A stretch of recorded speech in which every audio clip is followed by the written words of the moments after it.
Buenas tardes, buenas noches, buenos días, señoras y señores. Han pasado las elecciones del día de ayer. Se realizaron, según los observadores, de buena forma. No hubo situaciones mayores, hay pequeños incidentes que siempre se dan. Pero a la noche la candidata a la presidencia de la República, la señora, salió a decir que no aceptaba los resultados, Luisa González.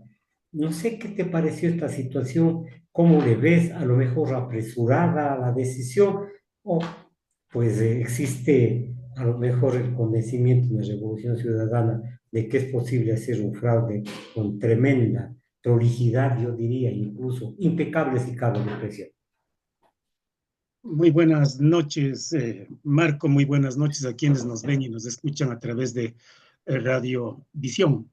Mira, este proceso electoral creo que fue uno de los que mayores controles tuvo, tanto por el Consejo Nacional Electoral, cuanto también por los propios participantes de la contienda electoral y los observadores internacionales y nacionales, porque estamos hablando de una participación de mucho más allá de las 1.000 personas en calidad de observaciones nacionales e internacionales.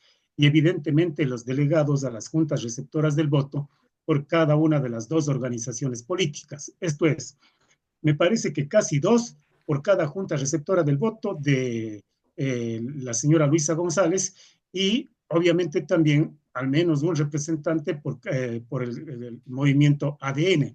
Entonces, esos controles, a más de los medios de comunicación, evidentemente no creo que puedan distorsionar la voluntad electoral. Me parece, es mi percepción, espero estar equivocado, que la señora Luisa González lo que pretendió es de alguna manera dirigir la opinión tanto de los medios de comunicación cuanto de la ciudadanía a un potencial fraude electoral, bajo el argumento de que se han reducido los votos que tuvo en la primera vuelta con respecto a los que obtiene en esta segunda vuelta electoral. Yo diría que me parece que la situación no va por allí.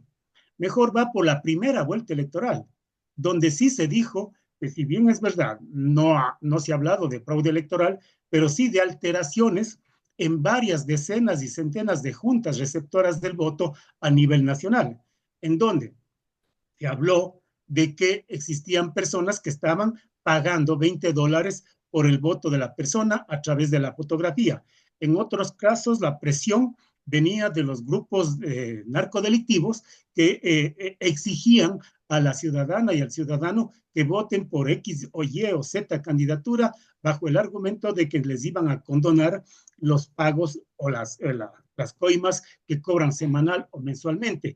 Y adicionalmente también a eso hay que agregar los problemas que hubo en algunas juntas receptoras del voto, donde existiendo 300 electores aparecían mucho más de 300 electores y evidentemente todo eso conllevaba a algunas alteraciones, lo que significó que probablemente allí sí el porcentaje de votos de un candidato fue mayor y reducido el porcentaje de votos del otro candidato.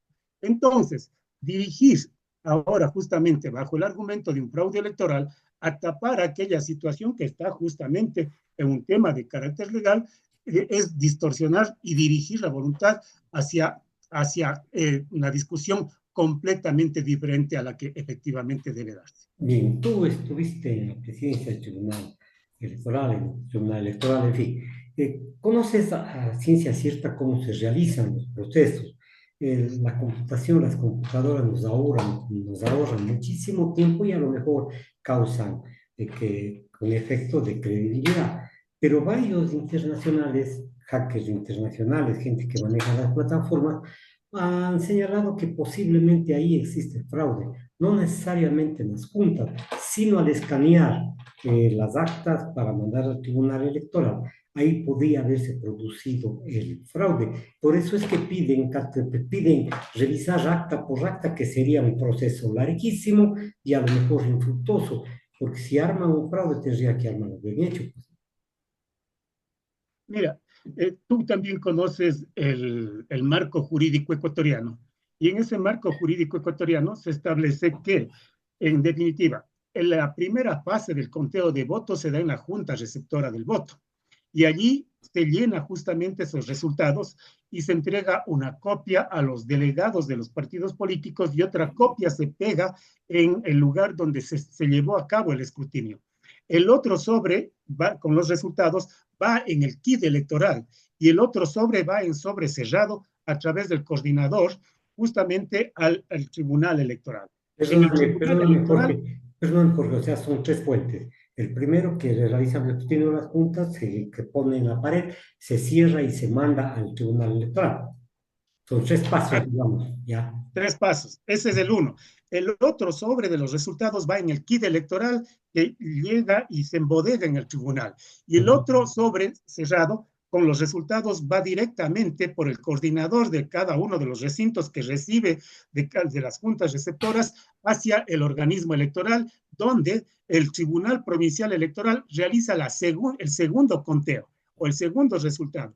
Y allí sí, cada una de las actas que contienen los resultados pasa un filtro para primero verificar de que esa acta sea original, que no sea alterada ni sea cambiada. Si eso pasa, entonces revisa el Tribunal Electoral, ve que no existan inconsistencias numéricas de manera especial y le envía al sistema informático. Y allí se pasan los resultados. Las que tienen inconsistencias numéricas queda allí para una fase de revisión que evidentemente puede conllevar a que se saque el kit electoral, se saque justamente la otra acta y si no existen coincidencias o ven que los resultados no coinciden, se cuentan nuevamente los votos. Y ese resultado del conteo de los votos, con el visto bueno del Tribunal Electoral, va al sistema de cómputo y pasa.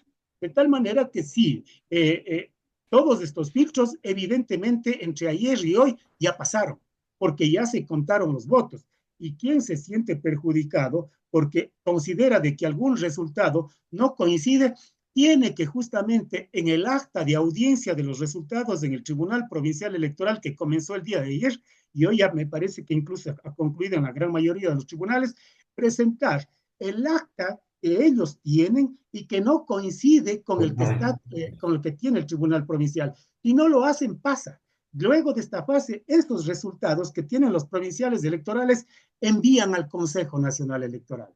Y el Consejo Nacional Electoral, que es el órgano competente, convoca a los delegados de las organizaciones políticas participantes justamente ya al acta final del escrutinio. Y pasada esa acta final, se notifica con los resultados numéricos y ahí pueden venir las impugnaciones. Perfecto.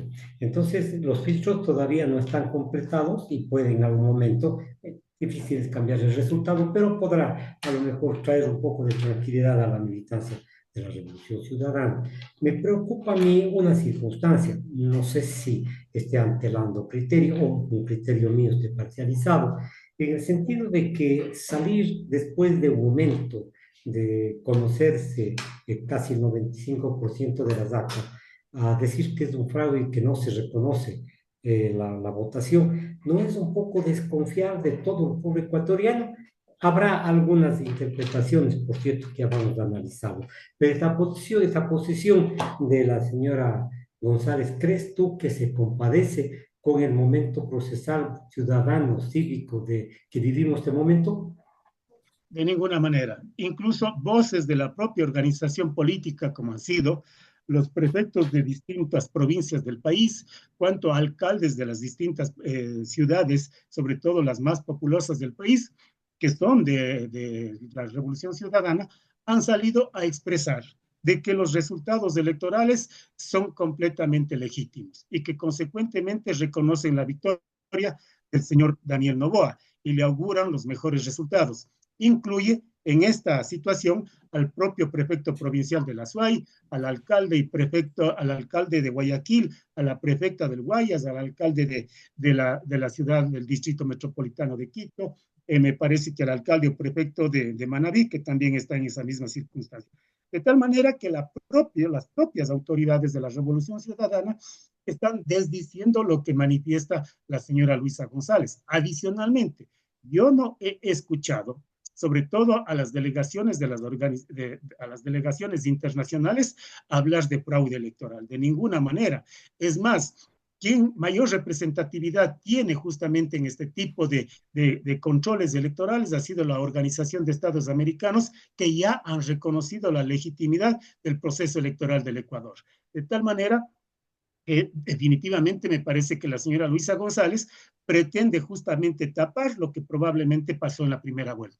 Bien, ahora, sí puede darse el reconocimiento de las instituciones de forma espontánea, como tú dices, después de haber analizado la situación.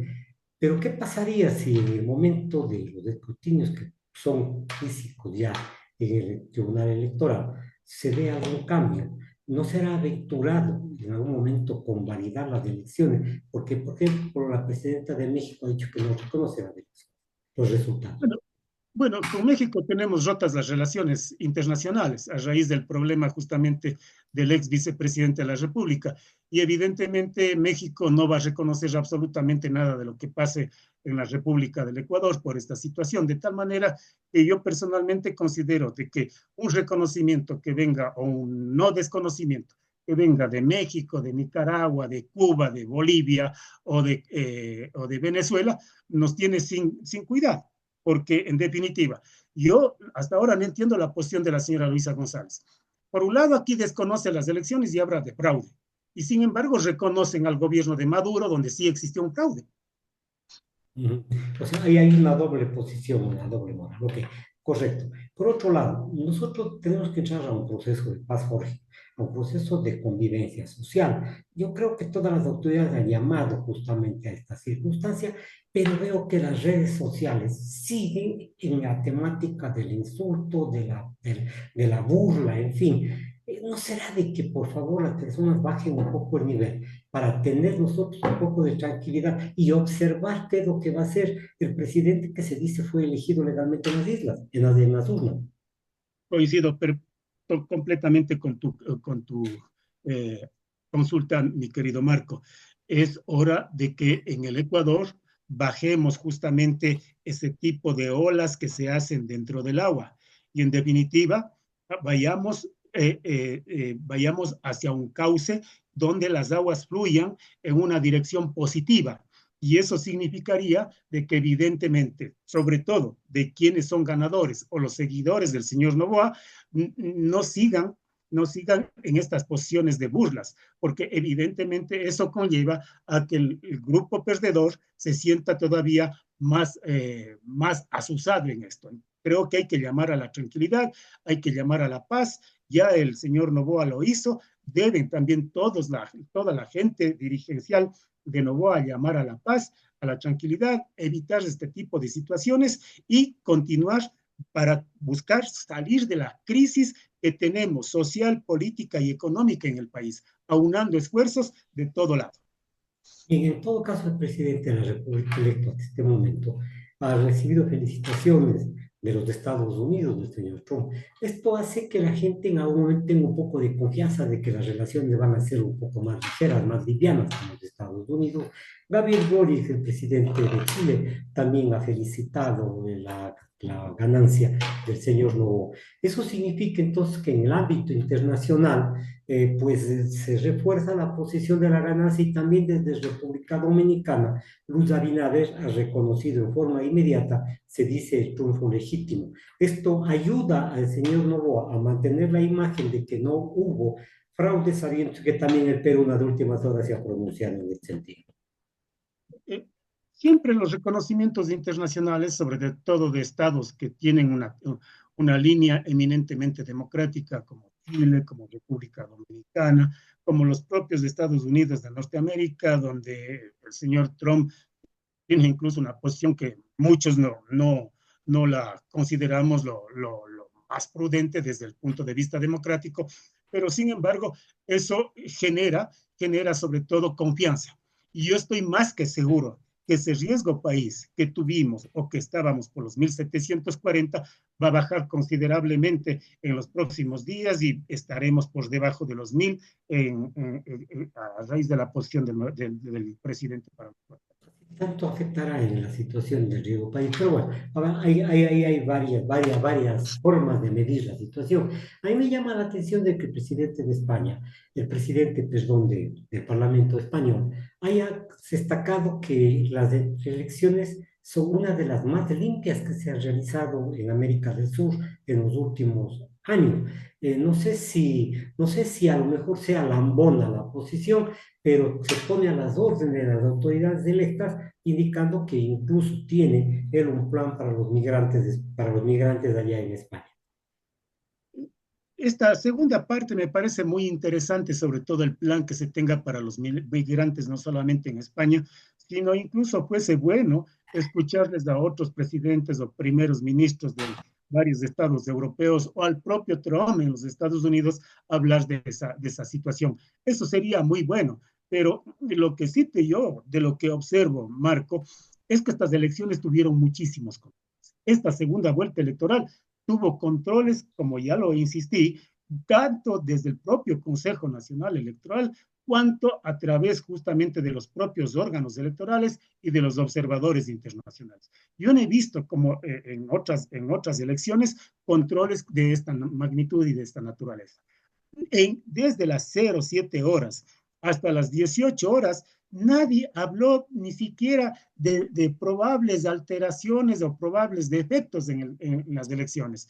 Es la señora Luisa González cuando justamente llega a su organización política y da su discurso que habla de esto. Nadie habló de aquella situación, por eso llama profundamente la atención. Ahora se dice por parte de varios pensadores, la otra faz de la elección, de que pues una persona que cambió los votos, hizo el fraude, pues incumplió la Constitución, que no observó las disposiciones del tribunal Electoral, en fin, se dice que en algún momento podría haberse influenciado en los algoritmos, en fin. No sé si esta pugna debe mantenerse o debemos decir, esperemos que el Tribunal Electoral proclame los resultados, esperemos que se den para entrar a cualquier tipo de controversia y no ahora, cuando todavía el ambiente está cambiado. Siempre tú sabes, Marco, en un proceso electoral, los actores políticos, los que están en la contienda electoral, se ponen demasiadamente nerviosos. Y por cualquier ABC o situación, justamente pretenden hablar de alteraciones o fraudes electorales. No es la primera vez cuando he sido autoridad electoral y tú también lo fuiste, evidentemente siempre escuchábamos este tipo de situaciones. Pero, ojo, si hablamos de alteraciones electorales o de fraude electoral, debemos tener las pruebas que son las actas que contrasten a las que tiene el Tribunal Electoral para allí justamente cambiar el resultado. Uh -huh. Caso contrario, si no existen esas pruebas, por más que hayan visto, definitivamente no puede pasar. Ya. Pasemos de tema, ok, correcto. Creo que el Tribunal Electoral deberá decidir sobre la cuestión. Ahora vamos a los planes de trabajo. Muchas gentes dicen que esta es una carta blanca para el señor Novoa. Es un papel blanco para poder hacer lo que, entre comillas, quiera con el ánimo dictatorial. En fin. Tú que conoces el compromiso que tienen los ciudadanos, los partidos políticos, debemos estar vigilantes para que se cumplan al menos con los planes insípidos que fueron planteados por ambos candidatos. Completamente de acuerdo. El pueblo no le ha dado una carta en blanco. Nunca ha dado una carta en blanco a las autoridades. Las autoridades justamente acceden a ese cargo por la voluntad popular y en el caso ecuatoriano, como en los casos de las democracias occidentales, porque existe un plan de gobierno, un plan de trabajo. Y ese plan de trabajo es el que justamente tiene que en gran medida irse plasmando y haciendo realidad en los 4 años que tiene. Será el señor presidente de la República quien el 24 de mayo, con su posesión, efectivamente luego presente su propuesta y su proyecto para que se haga realidad en ese lapso de los 4 años. De tal manera de que no estamos ante una carta en blanco. Por otro lado, se dice que nosotros tenemos un gobierno que va a desarrollar las obras y le están desafiando. Año y medio tuvo para hacer. ya no puede indicar que en muy corto tiempo, en fin, la posibilidad de los ciudadanos de exigir en este periodo de 4 años se vuelve más sólida, se vuelve más coherente, Jorge. Completamente de acuerdo. Yo creo que este año y medio, evidentemente, tuvo la posibilidad de hacer lo que pudo, pero también tomemos en consideración de lo que yo he visto, sobre todo desde que regresamos a la época democrática, 78, 79, en un año y medio, un presidente pasó dos situaciones extremas. Una sequía impresionante, sin tener justamente el país como tal una propuesta de electrificación. Y Correcto. esa propuesta nos pasó factura, ¿no? Eso a ningún presidente se le ha ocurrido. Y luego pasa esto y nos cae una inundación severa que tiene justamente a las ciudades y a los pueblos ecuatorianos en una crisis tremenda. Yo creo que haber ganado estas elecciones por el señor Noboa con semejantes situaciones es, en definitiva, un apoyo que el pueblo mismo le ha dado en este año y medio coyuntural. Ahora, lo que tú dices, vienen estos 4 años y en estos 4 años efectivamente tendrá que presentarnos las propuestas. Muchos dicen, este es un gobierno de extrema derecha. Yo no lo veo así. Muchos decían que el gobierno de Luisa podía ser un gobierno socialdemócrata. Tampoco lo veía así. ¿Por qué razón? Porque la socialdemocracia se apalanca en dos situaciones o dos principios fundamentales. Primero, la justicia social, que se dice que no es otra cosa sino programas de carácter social en seguridad, en trabajo, en salud, en vivienda, etcétera. Es decir, allá tiene que apuntalar para dar en definitiva una universalización a los sectores más desprotegidos o a los grupos menos protegidos. Y obviamente a través de sacarle un poco de recursos vía impuestos a los sectores más tienen más riqueza, distribuir de mejor manera lo mismo, ¿no? Entonces, pero eso se apalanca en otro principio del liberalismo, que es la libertad. Libertad de pensamiento, libertad religiosa, libertad de culto, libertad de asociación, libertad de ambulatoria. Entonces, esos dos principios son los que juegan en la socialdemocracia. Esto yo no vi en el proyecto de Luisa, porque en ese proyecto, en definitiva, nos hablaban de inseguridad jurídica, nos hablaban de grupos que supuestamente iban a hacernos controles a los derechos de la libertad y, en definitiva, una democracia que se podía perder. En la propuesta, a su vez, del señor Noboa, yo no veo que tampoco exista una propuesta de extrema derecha. Yo veo que de alguna manera se asemeja o quiere asemejarse a una socialdemocracia, pero evidentemente con algunos lazos de privatizaciones. Bien, es totalmente de acuerdo en la apreciación ideológica y que haces de las diferentes formas de pensamiento. Pero aquí nos vamos a topar con dos problemas graves. La Asamblea Nacional ya se ha pronunciado en las últimas horas, indicando que no reconoce los resultados del PIB. Comienza una lucha interna por captar votos del Tommy Vaca y el hombre del maletín en la Asamblea Nacional. Este va a ser un óbice para no permitir la gobernabilidad del señor Novoa. Mira, cuando tú tienes un ejecutivo fuerte como es el sistema presidencialista, eso te va a permitir o les permite justamente que una Asamblea Nacional donde está polarizado los votos tanto de Alianza País cuanto de ADN en 66 y 67, en este caso que ganó la presidencia el señor Novoa, tenga la posibilidad mayor de llegar a tener una mayoría, así sea relativa. Ellos ya dijeron antes de las elecciones de que tenían 4 o 5 votos adicionales, es decir, llegaban a 70.